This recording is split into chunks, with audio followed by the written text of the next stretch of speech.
Hey everyone, Waj Gaming here. I'm back again with another video. So today what we're going to do is we're going to look at Diantha Gardevoir. We're going to look at her sync grid build, what lucky skill to put on her, theme skill, and we're going to look at possibly some teams that she could be paired up in. She is coming out tomorrow, so that's the reason why I'm doing this.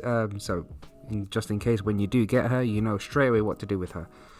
If you're new, don't forget to subscribe. Do smash the like button if you like the video. Don't forget to share and comment below to let me know if you are going to pull for Diantha Gardevoir.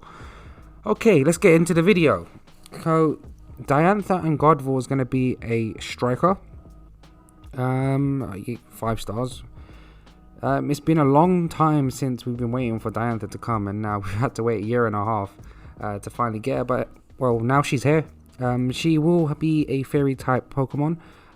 She will be weak to ghost type. For me personally, I would have liked her to have at least a psychic move. I mean, I remember all the way back in Hoenn in Pokemon Ruby and Sapphire. Not Diantha, but Gardevoir as a Pokemon. It did start out as a psychic and then slowly introduced a fairy. But well, it is what it is. Let's look at the passives. So the passive, it has hit the gas 5.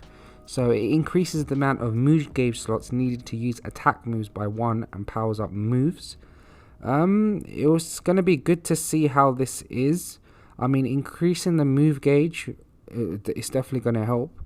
By 1, I don't know, but it hit the gas 5, so we will get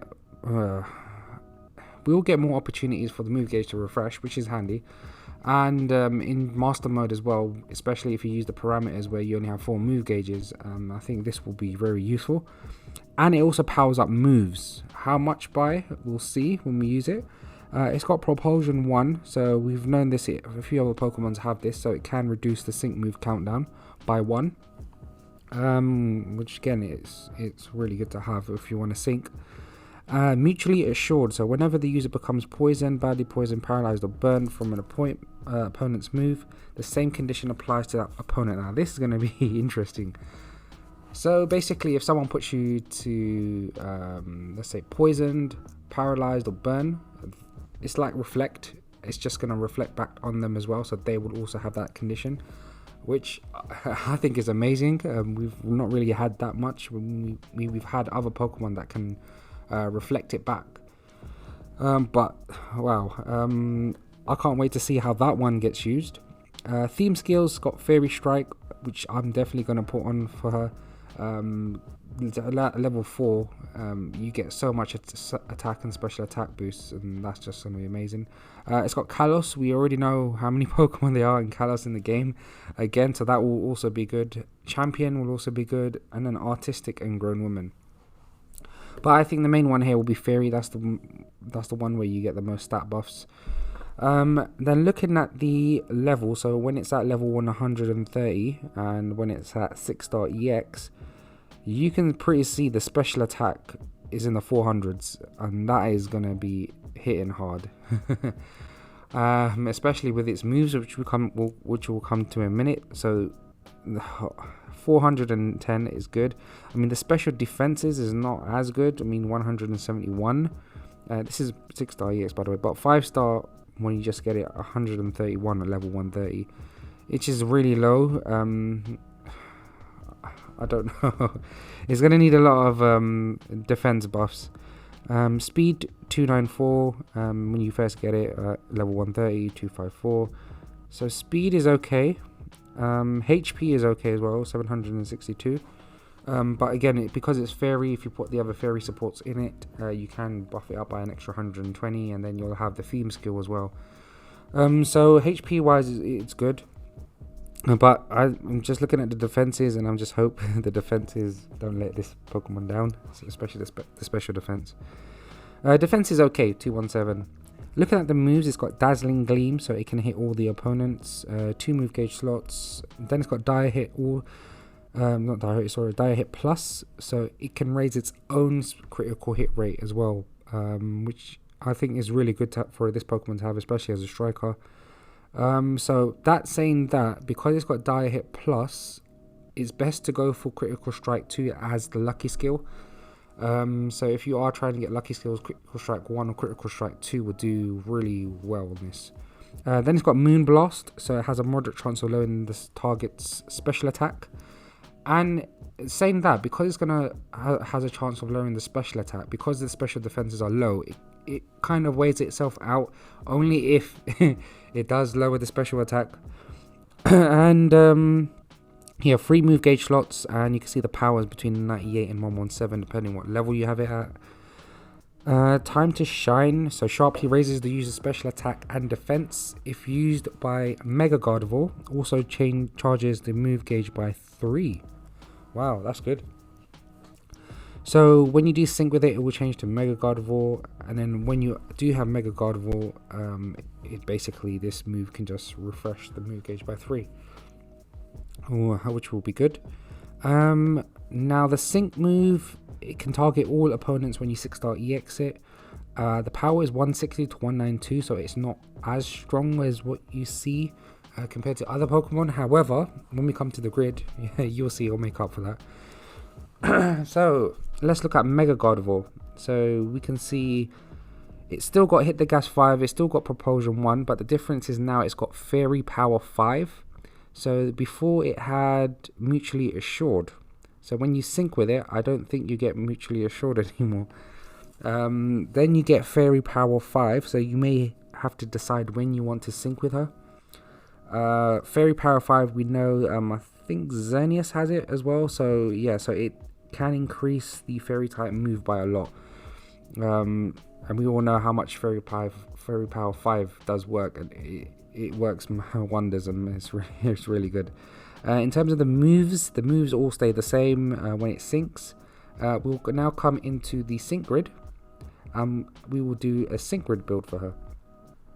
So at 1 out of 5, if you do get her, there's not much to play around with here. So if you do try and aim for her, you need to at least try and get at least 2 copies of her, minimum. So what I'll do is I'll just first put the standard around Gardevoir. So these are the basic to get. Then because it's only 1 out of 5, you might as well just get the Dire Hit Plus. Why not?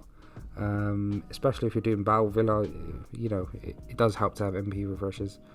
Then we have Quick Cure and Dauntless, and then there's not much rest to play with here unless you want to raise the special attack, special defenses, another special attack. We can raise more special defenses.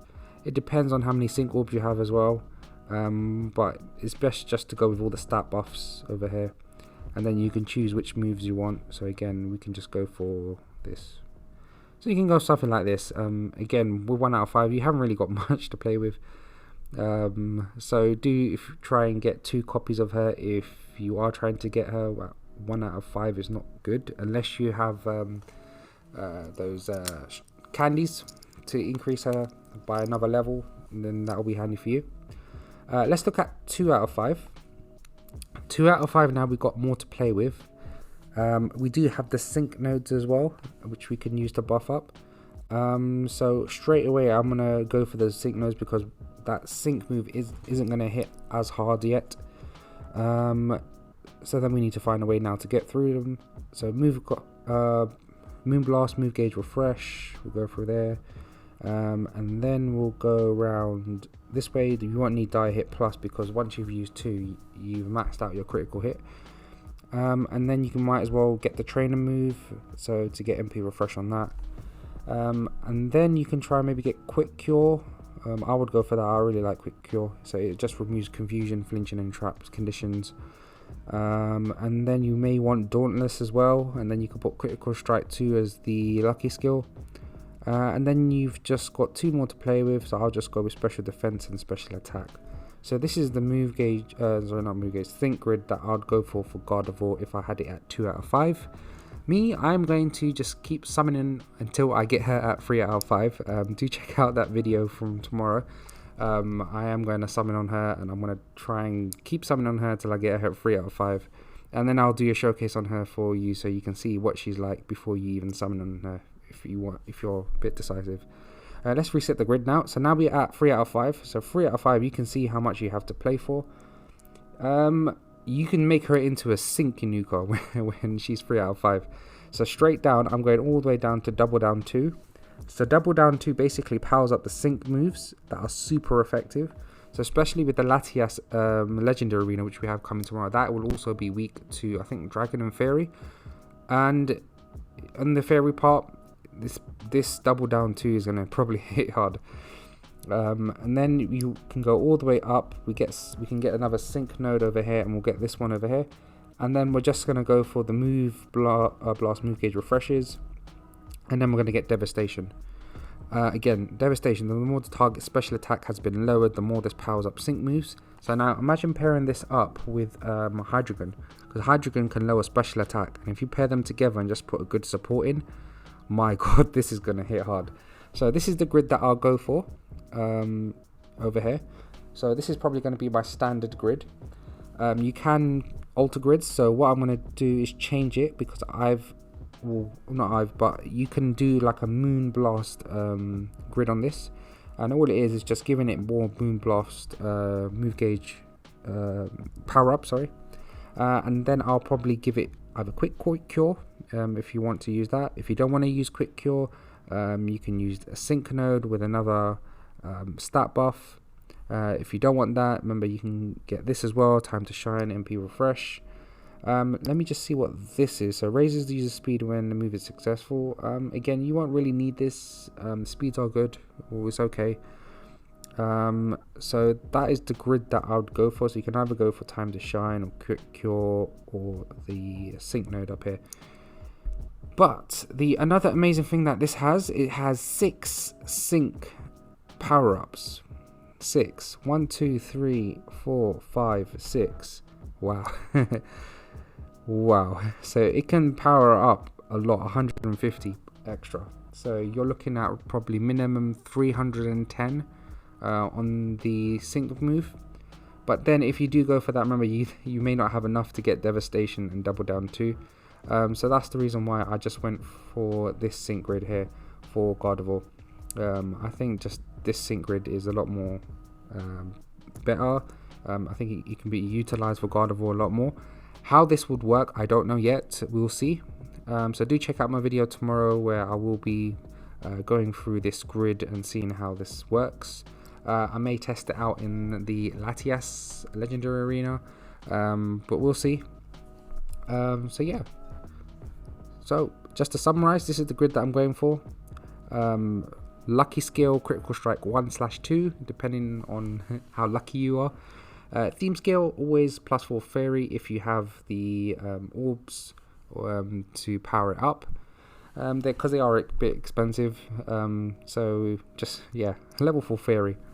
And yeah, that's Gardevoir. So if you do try and get her, at least try and get 2 copies. 2 copies are better than 1.